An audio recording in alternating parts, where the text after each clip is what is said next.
पण शरद पवार त्याच्यावर असं म्हणतात की जे त्या बैठकीलाच नव्हते, म्हणजे मुख्यमंत्र्यांना संबोधून म्हणाले या बैठकीला जे लोक नव्हते त्यांना काय माहिती की नेमकं काय झालं.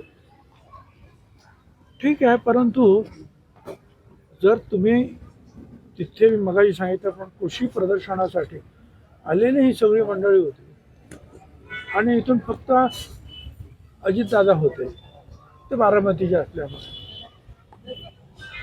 त्यामुळे आमच्यापैकी इतरांना कोणाला ते जाण्याचा प्रश्नच नव्हता ना.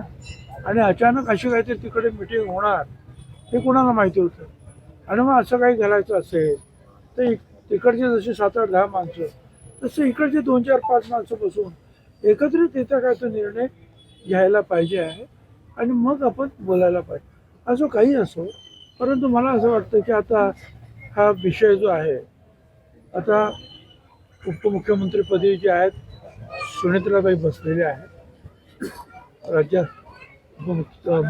एक राज्याचे जे काही प्रमुख जे राज्यकर्ते त्यापैकी ते एक आहे. आता त्या इतरांशी चर्चा करून काय निर्णय घेतील ना.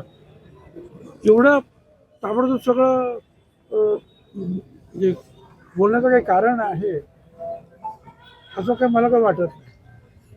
फक्त मर्जीवरच होणार होतं ना, आणखीन काहीतरी करणार होते, काय होणार. मर्जीवर येतं तर काय असेल, मर्जीवर काय करायचं.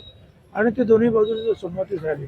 आणि एक लक्षात घ्या की आम्ही सगळे जे आहेत बीजेपी प्रणित सरकारमध्ये आहोत. त्यामुळे NDA मध्ये सुद्धा आता याचं काय करायचं. मग काही वेळेला वर्तमानपत्र येतं की NDAचा आमचा संबंध नाही, आम्ही MND मध्ये जाणार नाही वगैरे वगैरे. मग आम्ही सरकारमध्ये बाहेर पडायचं असं काही ठरलं होतं का. उलट सुलट अशा प्रकारचे मला असं वाटतं की बातम्या येऊ नये, चर्चा होऊ नये, शांततेनं जे आहे शांत राहावं, काही दिवस जाऊ द्यावं आणि मग जी काही चर्चा करायची आहे ती चर्चा करावी. आणि चर्चा करत असताना साहजिकच आहे, ज्या सरकारमध्ये ज्या मुख्यमंत्र्यांच्या सरकारमध्ये आम्ही काम करतो त्यांना सुद्धा विश्वासात घ्यावंच लागेल.